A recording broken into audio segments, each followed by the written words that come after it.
Sacrificed 7. 2 days passed and Tori still had not responded to any of my text messages. I was not surprised and presumed that her dad took her phone away. Nevertheless, it was a long 2 days.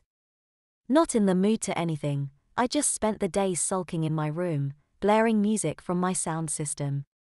There is something about music when it is played so loud that you feel the vibrations coursing throughout your entire body. To an outsider, comfort may be the last thing they would expect to come from music containing persistent screaming and demonic growls, but it was the only thing that gave me any. I barely ate anything in that time, either. Thoughts raced through my mind. I couldn't help but question myself on how cowardly I acted. Sure, I tried to protect Tori, but in the end I deserted her. The scene played through my mind a million times. Each time, I tried to find a way to handle the situation better and be a hero to Tori, but it always ended the same way as it did the other night. I would have stayed in my room the entire day again if my thoughts weren't interrupted by my phone vibrating in my pocket. Thinking it was Tori, I quickly took my phone out. I had received a text from an unknown number. Taken aback slightly, I opened the text. "Hey Steve. This is Kelly. Tori is grounded and doesn't have her phone. She's sneaking out this Friday to go to Sam's party and see you since your band's playing there. Sire then." The text confused me. I never heard that Sam was having a party, let alone that my band was playing there. Wouldn't the guys have told me about it? That's when it struck me. I haven't heard from any of my bandmates since the Battle of the Bands catastrophe. The incident must have embarrassed them as much as it embarrassed me. I quickly corrected myself. Nobody, not one single person, could have been humiliated as me. They may have been associated to me, but they were not me. Had they already found someone to replace me? Tori obviously thought I was still in the band and she expected me to be at the party.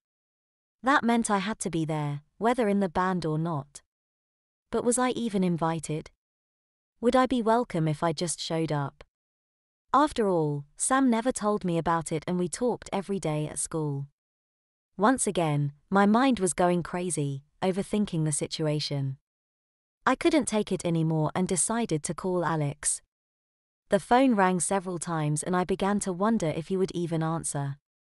Just as I had given up hope, the ringing stopped and I could hear Alex's voice. "Hey Steve. What's up?" He said casually. "What's up? What's up?" I responded, frustration quickly setting in. "Is that really how you're going to handle this? Dude, take a chill pill, man. Why are you freaking out?" Let me see. I'm not really sure.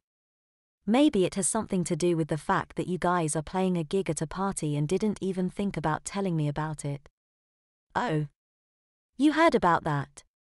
Yeah, Kelly texted me about it. Since when did you talk to Kelly? I thought she hated you. Yeah, I'm pretty sure she does, but it was the only way Tori could tell me she was sneaking out to go to the party and see me. Wait, what? Sneak out? What happened? I started. I didn't want to explain the actual situation. It's a long story. Let's just say her dad does not like me at all anymore. Oh. That sucks. It sure does. Now imagine how I feel when I hear that you guys are playing a gig without me. Look, Steve, I didn't want to do this. It was the other guys. That's bullshit and you know it. You're the singer. If you wanted me to play, I'd be practicing with you guys right now. Okay, so maybe I didn't try very hard. They do have a point, though. It doesn't look good if a metal band's lead guitarist, well you know. What? I asked harshly. I couldn't believe it, the guys were really dropping me from the band because I was temporarily incontinent. Well, you know. Come on, say it. What are you afraid of, Alex? Fine. It doesn't look good if your lead guitarist is still in diapers. Happy? Still in diapers? Still, has it ever crossed your mind that it was a repercussion of the bullet wound, or are you too thick to think that through? How long have you known me? Well, yeah, I kind of figured, but it still doesn't look good. I don't believe this. I get shot and I'm a hero, but if it causes me to piss myself, I'm suddenly something to hide in a fucking closet. Please don't make this harder than it has to, Steve. I'll make it as hard as I fucking want to. Who'd you even get to replace me? Well, nobody yet. We don't have time before Friday, so I'm playing rhythm and Zach's playing lead. Oh hell, Alex. You know just as well as I do that you can't play guitar well enough to do that and that there's no way Zach can play lead. You guys will sound like shit, and I know you guys know you do. Yeah, well, what else can we do, eh? How about letting me play? Let me show everyone that it doesn't matter what I'm wearing. You know I'm one of the best guitarists in the area. Hell, I wrote the music to all our songs. Nobody plays them like I do. I said with force. Alex didn't respond at first. What must have been 15 seconds felt like an hour. Finally, Alex broke the silence. Okay.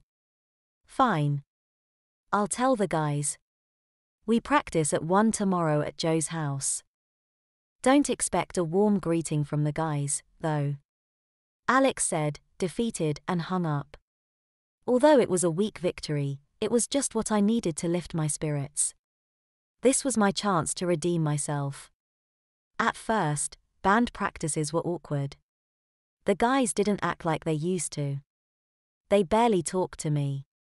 I could tell they didn't want me there. But little by little things started getting back to normal. We were joking around and jamming out to our music, just like we used to. It was as if they slowly realized that I wasn't any different. It didn't matter what I was wearing under my pants. By the end of the week, it was even the butt of some good-spirited jokes. I even found myself joking about them. It was just good to be back with the guys. Friday came faster than I thought it would. I was excited to see Tori. I missed her so much and I couldn't wait to see her again. Just the thought of her put a smile across my face. There was no one like her. Her extraordinary beauty was unmatched by her personality. She was the nicest girl I have ever met and she was always so bubbly and just happy to be alive. And above all that, she wanted to be with me. Her so-called teen baby side kind of confused me, but at the same time, it intrigued me in a weird sort of way. I didn't necessarily attract me, but it added another spice to her and made her seem more real to me rather than just a dreamy figure, made up in my own imagination. As I turned onto the road where Sam lived, I started getting nervous. We had decided to drive separately as usual. None of us had a big enough car to hold all of the equipment, let alone the band. As I started to unload the amps out of my trunk, I began to realize that this was my first real public appearance since the Battle of the Bands. What if the audience didn't want me to be there, playing? Knowing I couldn't think like that, I tried my best to shake it off and moved the rest of the equipment inside and helped set up in the basement. The clock hit 10 o'clock.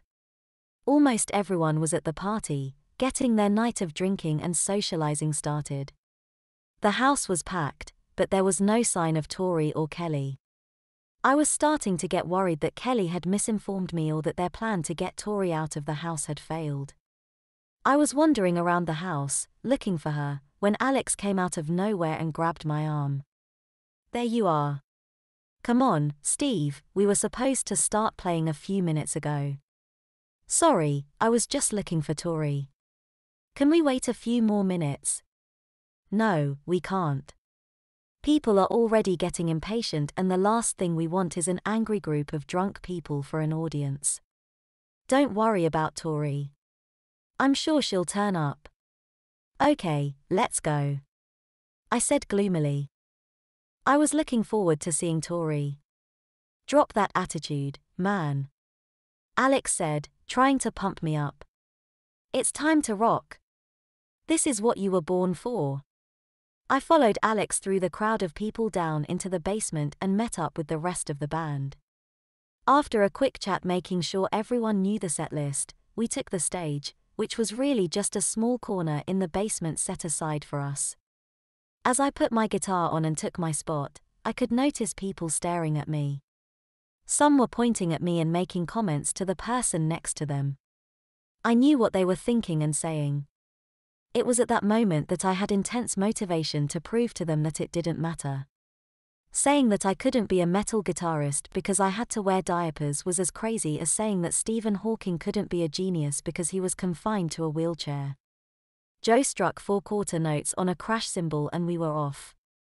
Guitars were blaring, drums were driving, and Alex was singing as intense as he could. This was what we were all about, and we were starting off with one of our faster songs, trying to get the crowd into it as soon as possible. Metal is almost impossible to play to a dead audience. At first, everyone just stood there, watching. A few people were bobbing their heads to the beat, but nobody was moving. A bunch of people were still staring at me skeptically, although I couldn't tell if it was just because they were still taking in our music or not. Then we hit the breakdown. There's something about moving from a quick tempo with a running feel to a brutal breakdown that leaves a satisfying feeling that nothing else in the world can match. This song was the perfect example, and just as we transitioned into the new tempo, filled with 16th note groupings and triplets, that I saw it, the first push. A cup of beer went flying and the pusher was bumped back. The person behind them joined in. Soon, more than 10 people were moshing. To someone who is new to metal, they may think that moshing is just violent fighting, but it is nothing like that. Moshing is a mutual battle, a sort of dancing. Nobody tries to actually hurt others. If anyone falls, everyone stops, picks him up, and makes sure he is okay before continuing in the onslaught. To a guitarist, there is no sight more beautiful than a good mosh pit, and it only made me play better. As the set continued, the crowd got more and more engaged. It was an amazing feeling. Every song sent everyone into motion, whether it was moshing, jumping up and down, headbanging, or just punching their fists in the air. The atmosphere was electric and everyone was having a good time. Eventually, we got to our one ballad. It was a love song I had written about Tori months ago. It was about how much I wished she would feel the same way about me as I did her and how I would do anything for her.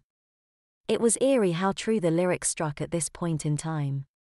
One line even stated how any defect she had was perfection in my eyes. I had never given the song any thought since I started going out with her, and the fact that I still hadn't seen her started to bring me down emotionally again. I felt my excited stage presence shrink away to a stiff figure. I was being drained and I could start to hear the emotion being drained from my playing. I wasn't missing a note, but it didn't have any life anymore.